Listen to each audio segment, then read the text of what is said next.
George Soros एक America का billionaire है और उनके लिए माना जाता है कि ये सिस्टम के साथ वहाँ पर वेल कनेक्टेड बंदा है, यानी ये अप्रोचेबल बंदा है, करीब समझा जाता है डीप स्टेट के।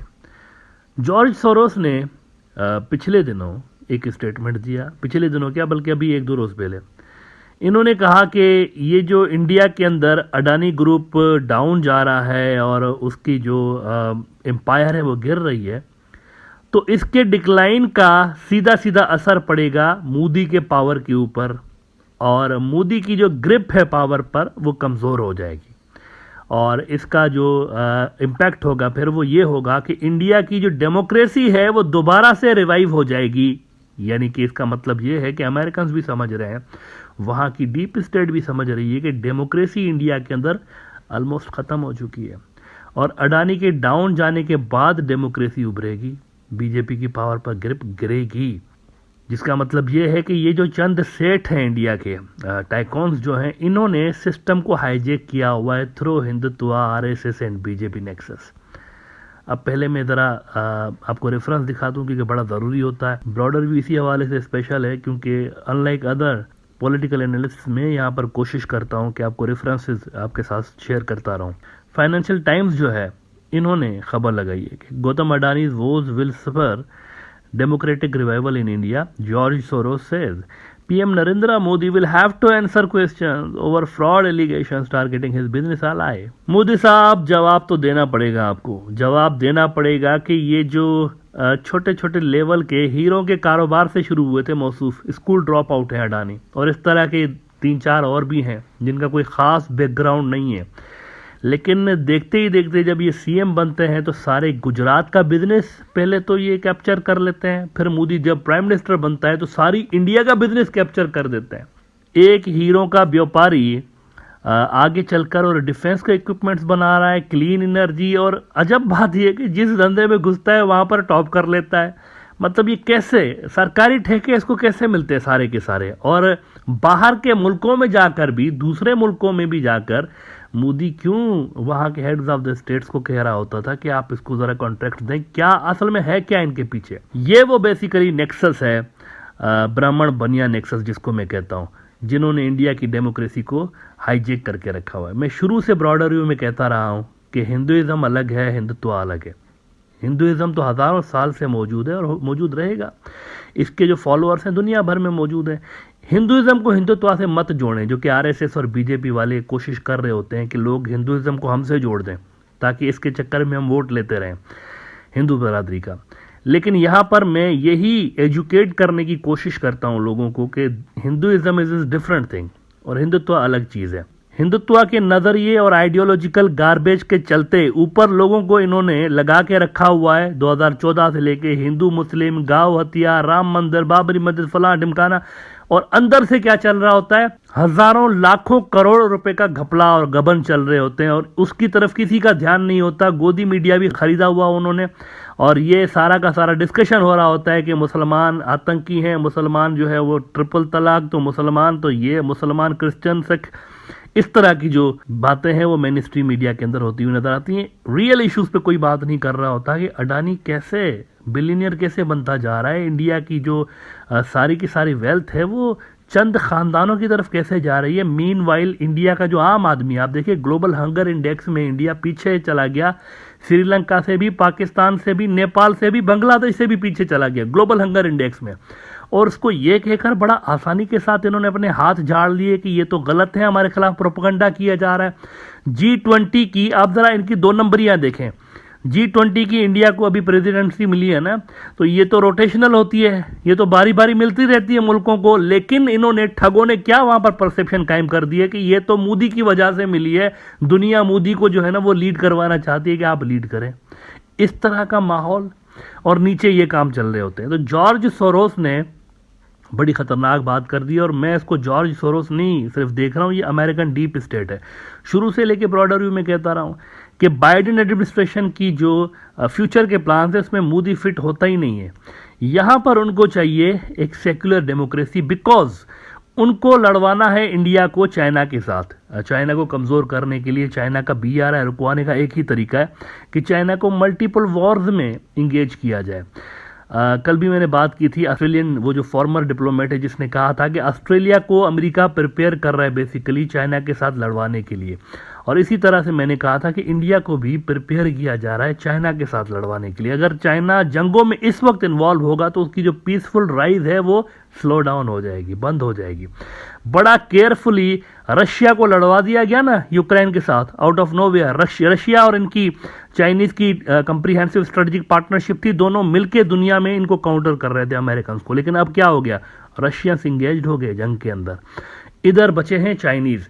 चाइनीज की भी जो पीसफुल राइज है उसको रोकने का एक ही तरीका है कि इनको मल्टीपल वॉर्स में इंगेज किया जाए। वही स्ट्रेटजी है जो कि सोवियत यूनियन के खिलाफ खेली गई थी और इस वक्त जो है वो यहाँ पर चाइना के खिलाफ खेलने की कोशिश की जा रही है। मुख्तलिफ मुल्कों को सेट किया जा रहा है, ग्राउंड सेट किया जा रहा है, इनको लड़वाएंगे चाइना के साथ, इनकी सॉवरेनिटी को वायलेट करवाएंगे। एक तो ताइवान को सेट किया जा रहा है, दूसरा इंडिया को किया जा रहा है, तीसरा ऑस्ट्रेलिया को किया जा रहा है। थोड़ा बहुत जो काम नज़र आ रहा है वो जापान के ऊपर भी किया जा रहा है, क्योंकि जापान अपनी मिलिट्री बना रहा है। अपनी क्यों बना रहा है मिलिट्री? जब ये अमेरिका के न्यूक्लियर अम्ब्रेला के नीचे थे इतने साल से, इतने डेकेड से लेके वर्ल्ड वार II के बाद, तो अब अपनी मिलिट्री बनाने पे क्यों काम कर रहे हैं, इतना डिफेंस बजट क्यों अलोकेट कर रहे हैं? इसका मतलब यह है कि वहाँ पर भी कोई क्लैशेस छिड़वाने के, कोई वॉर छिड़वाने की गालिबन तैयारी है। अमेरिकन खुद नहीं लड़ सकते क्योंकि कोल्ड वार, हॉट वार बन जाएगी। अगर दोनों अमेरिकन और चाइनीज आपस में लड़ पड़े तो न्यूक्लियर और ये सारा कुछ, इसका दुनिया तबाह हो जाएगी, बल्कि एक बार नहीं कई बार तबाह हो सकती है। तो इससे बचने के लिए ये प्रॉक्सीज को आगे कर रहे हैं। ये अमेरिकन डिजाइन से और मोदी ये जानते हुए इसके अंदर कूदा है, क्योंकि उसको सिर्फ पावर चाहिए।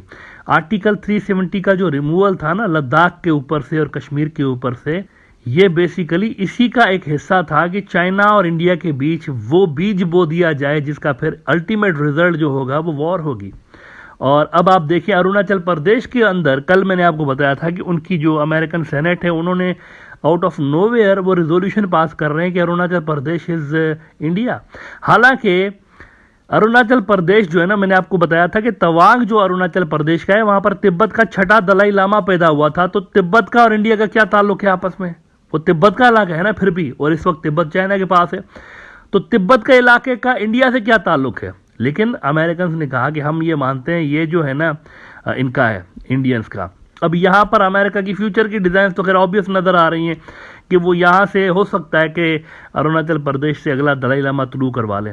मतलब वो हो सकता है दलाई लामा जो CIA का एजेंट बन के उसने काम किया है काफ़ी डेकेड से लेके, तो दलाई लामा के गुजरने के बाद जो नया दलाई लामा है मुमकिन है उसको ये जो अरुणाचल प्रदेश है ना यहाँ से तुलू करवा दिया जाए। It is quite possible. लेकिन ये डायरेक्टली चाइना के सामने खड़ा करने की बात है इंडिया को, तो यही तो कर रहा है अमेरिका। लेकिन यहाँ प्रॉब्लम यह है कि मोदी का ये जो इंतहा पसंदाना चेहरा है ना, RSS और BJP का हिंदुत्व वाला जो चेहरा है, ये अमेरिका के डिजाइन में फिट नहीं हो रहा। बाकी हर चीज फिट हो रही है, और ये इसलिए फिट नहीं हो रहा क्योंकि इससे इंडिया बाहर तो खाक लड़ेगा, अपने अंदर ही इंगेज हो जाएगा। अमेरिकन उनको चाइना से लड़वाना चाहते हैं और यहाँ चाइना उनको अपने अंदर ही जो है ना वो कंज्यूम कर देगा, क्योंकि यहाँ मुसलमान लड़ रहे होंगे हिंदुओं से, हिंदू बरादरी लड़ रही होगी क्रिश्चियन से, सिख लड़ रहे होंगे, इधर से सारा कुछ एक इंटरनल केओस बड़ा आसानी के साथ क्रिएट करवाया जा सकता है। एक बड़ी फॉल्ट लाइन इंडिया के अंदर BJP ने क्रिएट कर दी है, एक मैस क्रिएट कर दिया, कुछ ऐसा ही मैस क्रिएट कर दिया है इन्होंने जैसे अफगानिस्तान के अंदर हफीजुल्लाह अमीन ने सोवियत जो पपेट था नूर मोहम्मद तराकी, उसको कत्ल करने के बाद जो कियास क्रिएट कर दिया था, जिसकी वजह से फिर सोवियत यूनियन को खुद आना पड़ा था। अमेरिकन नहीं चाहते कि यहाँ पर वही चीज़ रिपीट हो। प्लान्स ये थे अमेरिका के कि एक डेमोक्रेटिक सेक्युलर इंडिया होगा जो कि लड़ रहा होगा चाइना के साथ, जैसे यूक्रेन के अंदर हो रहा है। यूक्रेन के अंदर इंटरनल फॉल्ट लाइन्स नहीं थी ना, यूक्रेन वाले लड़ रहे हैं ना रशिया के साथ, तो यहाँ पर कुछ वैसे ही इनके प्लान्स थे। लेकिन मोदी ने ये किया है कि एक केओस पैदा कर दिया इंडिया के अंदर, और उसको चाइना आसानी के साथ एक्सप्लॉइट कर सकता है। तो इसने हफीजुल्लाह अमीन वाला काम किया है, जैसे हफीजुल्लाह अमीन ने सोवियत डिजाइन्स को अपनी बेवकूफ़ी में अफगानिस्तान के अंदर कोल्ड वार के दौरान जो है वो धपड़दूस कर दिया था, जिसकी वजह से सोवियत को खुद आना पड़ा था। यहाँ पर ऐसा ना हो, इसीलिए उनको यहाँ पर अमेरिकन को ऐसी सरकार चाहिए जो कि इंटरनल जो वनरेबिलिटीज़ हैं इंडिया की उन पे काबू पा सके, और वो सेक्युलर गवर्नमेंट ही कर सकती है, एक्सट्रीमिस्ट गवर्नमेंट नहीं कर सकती मोदी जैसी। तो मोदी मिसफिट है बेसिकली, ये मोदी भी जानता है। और अब जॉर्ज सोरोस ने ये बड़ा स्टेटमेंट दे दिया है, BJP वालों की दुम पे पांव आ गया है।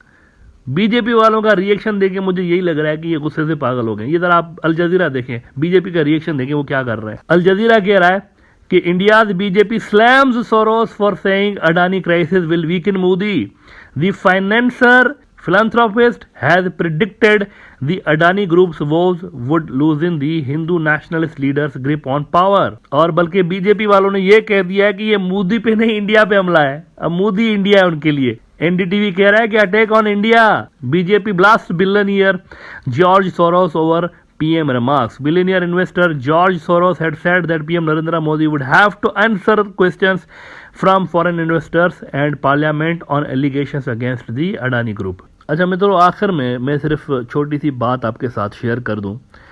जो लोग इस प्रोग्राम को वैसे रेगुलरली देखते हैं ना, उनके लिए ये फ़ायदा है, उनको पहले ही पता होता है कि क्या होने वाला है। मैंने अक्टूबर में कहा था 2021 में कि all is not well between India and USA due to Hindutva, regime change like Israel is on the cards. ये हिंडनबर्ग की रिपोर्ट कहाँ से ओरिजिनेट हुई है? अमेरिका से।